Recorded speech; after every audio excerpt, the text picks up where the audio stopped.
I am 5499. Please introduce yourself. Hi po, I'm Nelpa Soralta, 40 years old.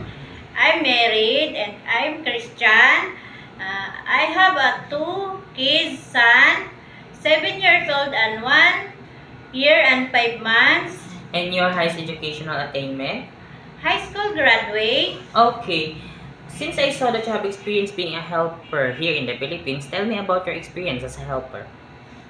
I have cared a newborn baby, And other household chores that you do. clean the house, all hold clean, and cooking. Okay. And Are you the one who washing the clothes? Yes. Okay. And ironing. You are the one who ironing the clothes also? Yes. Okay. Since I saw that you have experience taking care of a newborn baby, how do you prepare a milk for a newborn baby?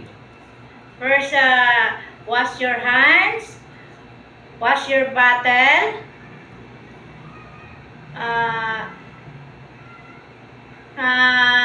boil the water, Boil the bottle. sterilize the bottle, After you sterilize, put your milk in the bottle, and put your in hot water, warm water, and shake well, and take in temperature, and give to baby. okay. If the baby is crying, what will you do?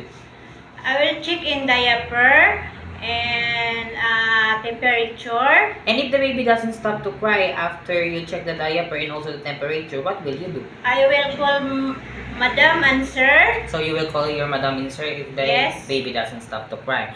Okay. Why do you want to work in Hong Kong? Because in a high salary. And how long do you want to work in Hong Kong? In 2 years, finish contract. So it is okay to you to take also to extend your contract if your employer wants you to extend. Yes. Okay. Do you know how to prepare Chinese food? Yes. I know. Okay. But it is okay to you to learn. Yes. And how will you learn to cook Chinese food? Watch your YouTube and buy to cook. You will buy cookbooks. Yes. Okay. And also, if your employer have a time to prepare foods for themselves, you could also help them how do they prepare so that you could learn, right? Yes. Okay. It is okay to you to eat the food that the employer provides. Yes. It is okay to you to cut your hair into short. Yes. It is okay to you to color into black because your hair is blondie. Yes.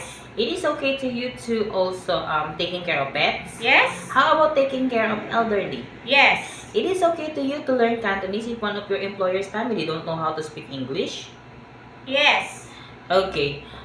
It is okay to you to work on a holiday setup by your employer. Yes. Okay, last question.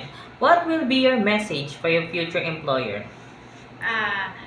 Mom and Sir, I'm hardworking, honest, and finish the contract in 2 years. And also, can you promise that you will follow the rules and regulations of their house? Yes. How about taking care of their children as your own? Yes. Can you promise to be honest, trustworthy, responsible, and diligent for Yes. every task that they will given to you? Yes. Okay. Thank you very much, Miss Thank you po, Nelka. Mom and Sir.